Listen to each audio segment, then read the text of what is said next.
Sekilas sorot mata lebih tajam, namun mimik dan gestur menunjukkan rasa perih yang dalam. Itulah kondisi terakhir Amar Zoni setelah jadi penghuni LP Nusa Kambangan.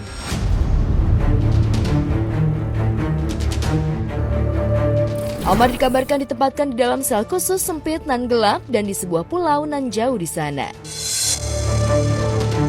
Bagi Amar jelas bak neraka, apalagi ia juga terkesan sengaja diasingkan agar jauh dari orang-orang yang selama ini peduli dengannya.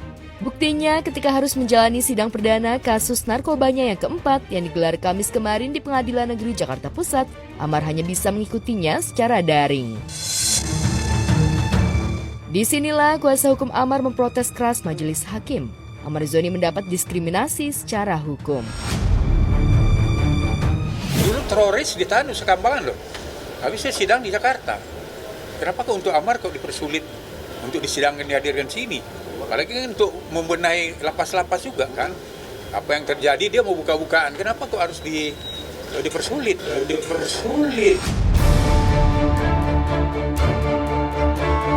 Pedih makin terasa manakala dalam sidang yang mengagendakan dakwaan itu kembali lagi Amar didakwa dengan pasal berlapis. Penyalahgunaan narkotika serta terlibat dalam peredarannya di dalam lapas. Realita inilah yang juga kian memukul perasaan Dr. Camelia, kekasih Amar yang selama ini setia membesuk saat Amar di LP Salemba dan kini juga setia mengikuti persidangannya. Dirjen Pas sudah bilang, jadi tanya Dirjen Pas apa aja kenapa kita mau sidang aja baru dihubungin itu H-1 baru kemarin Om John dihubungi sama pihak Nusa Kambangan gitu. Jadi bagaimana kita mau persiapan sidang gitu. Iya sebagai perempuan gitu ya, Amar yang selama ini minta saya sebagai pendamping itu tentu saja terharu. Dia di sana, keamanan di sana, kemudian juga komunikasi dengan pengacaranya, itu kan yang penting sekali untuk bagaimana dia bisa menyampaikan apa yang sebenarnya terjadi. Kalau ada dakwaan kalian udah dengar semua kan, tapi dakwaan itu kita akan bantah kan gitu. Dari alat bukti juga kan, dari Amar cuma satu kalau nggak salah itu. Dakwaan yang menyesakan dan menyakitkan, dan yang lebih pasti membuat kian kelam masa depan Amar. Kini hanya cinta Camelia yang menjadi nafas harapan buat Amar. Tak heran jika ketika ramai kabar Amar menderita di Nusa Kambangan, ditempatkan di sel isolasi, hingga isu intimidasi dari napi lama, Camelia lah yang jadi orang paling panik.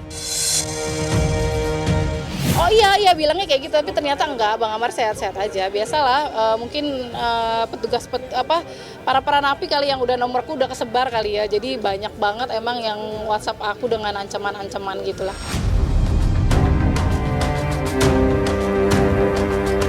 Di mata nyaris seluruh penduduk negeri ini, Amar adalah pria, aktor dan juga ayah yang gagal total karena jadi penghamba barang haram.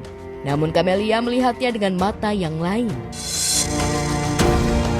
Tak hanya setia membesuk dan memberi perhatian, tapi juga memperjuangkan kebebasan Amar. Camelia diketahui sudah mengurus pembebasan bersyarat Amar. Amar pun sudah meminta kuasa hukumnya mengambil akta cerai dari Pengadilan Agama Depok, karena ingin langsung menikahi Camelia begitu bebas.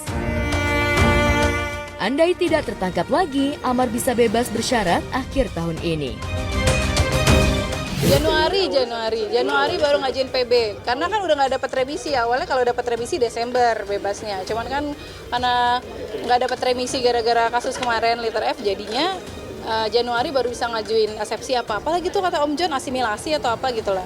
Tapi PB udah aku urus sama Adit sebenarnya Oktober kemarin. Terakhir ada di Cipinang itu sudah mengatakan bahwa dia sudah tidak memakai. Nah, sudah kelihatan kondisinya adalah sehat-sehat saja. Kemudian saya pada saat itu juga dikenalkan dengan Dr. Lia, dan saya kenal Dr. Lia adalah yang tulus mendampingi. Nah itu saya juga merasa aman. Pesannya nanti kalau jadi menikah sama Dr. Lia, nanti ibu yang mendampingi. Camelia tak akan padam berjuang demi cinta dan demi Amar. Apalagi restu sudah turun dari orang tuanya. Cinta besar Camelia lah yang kabarnya menyalakan lagi harapan hidup Amar.